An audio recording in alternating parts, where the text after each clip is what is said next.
tu zana songloi tuk in chan tha kan jang pha than tu kan bachia min thiang thang thasi kau se tu zana boy pathang thading arami nandi lak boy pan thliso na ampe kau na se hallelujah hallelujah amen boy pasum fa na ding cha a cham kho lo dot nak te mi thang that na ka thiang se lai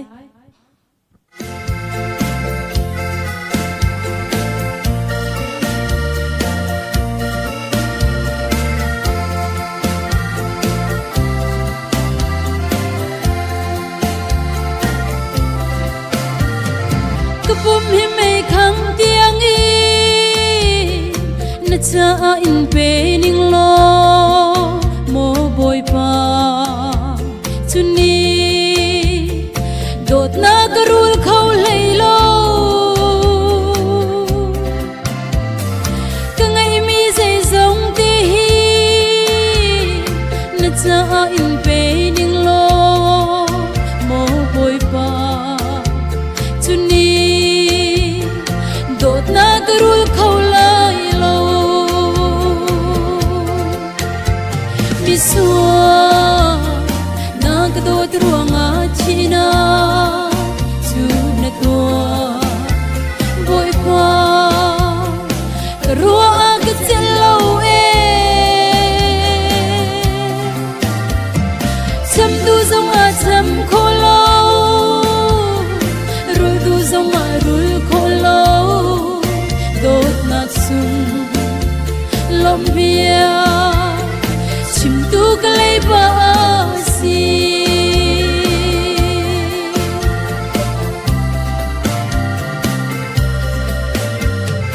kamor ka le lei dang i chunit lak le zan khodei din lawin đốt na chim manin chim chok si lo ko le zai di lak so chua in zai na sakin lo len hận ning ka bo dot nak loi chok si lo mi suwa na ka dot ruanga china tua boy pa ruwa ka chelo e cham tu zong a cham kholo rul tu zong a rul kholo do nak sung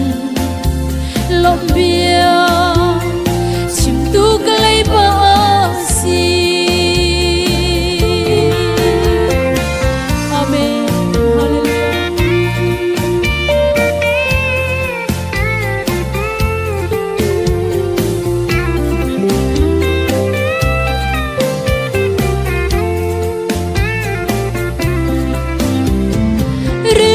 khi chẳng si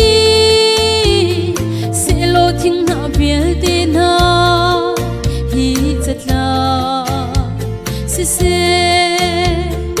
ka boy to nak chel chok lo vulai pi dan phun saki mangin ka boy pa dot na chu ta le zonga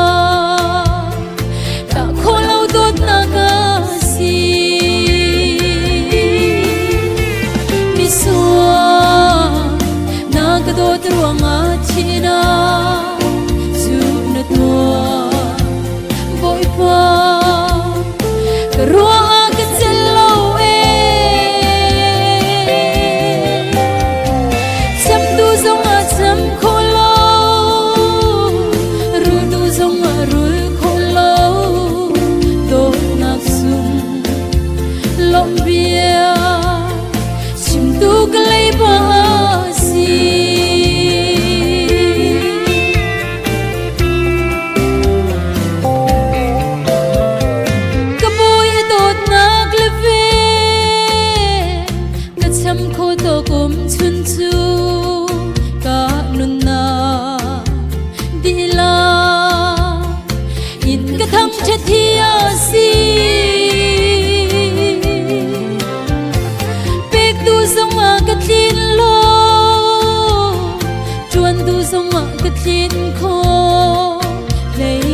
chim câu ni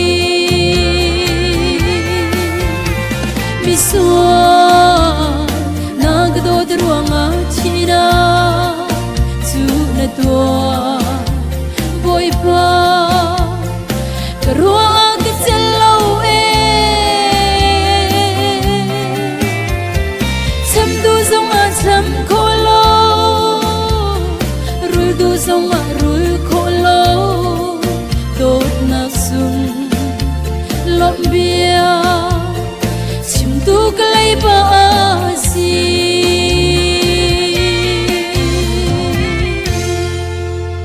Amen. Buat bantu cuan ang piak-piak se.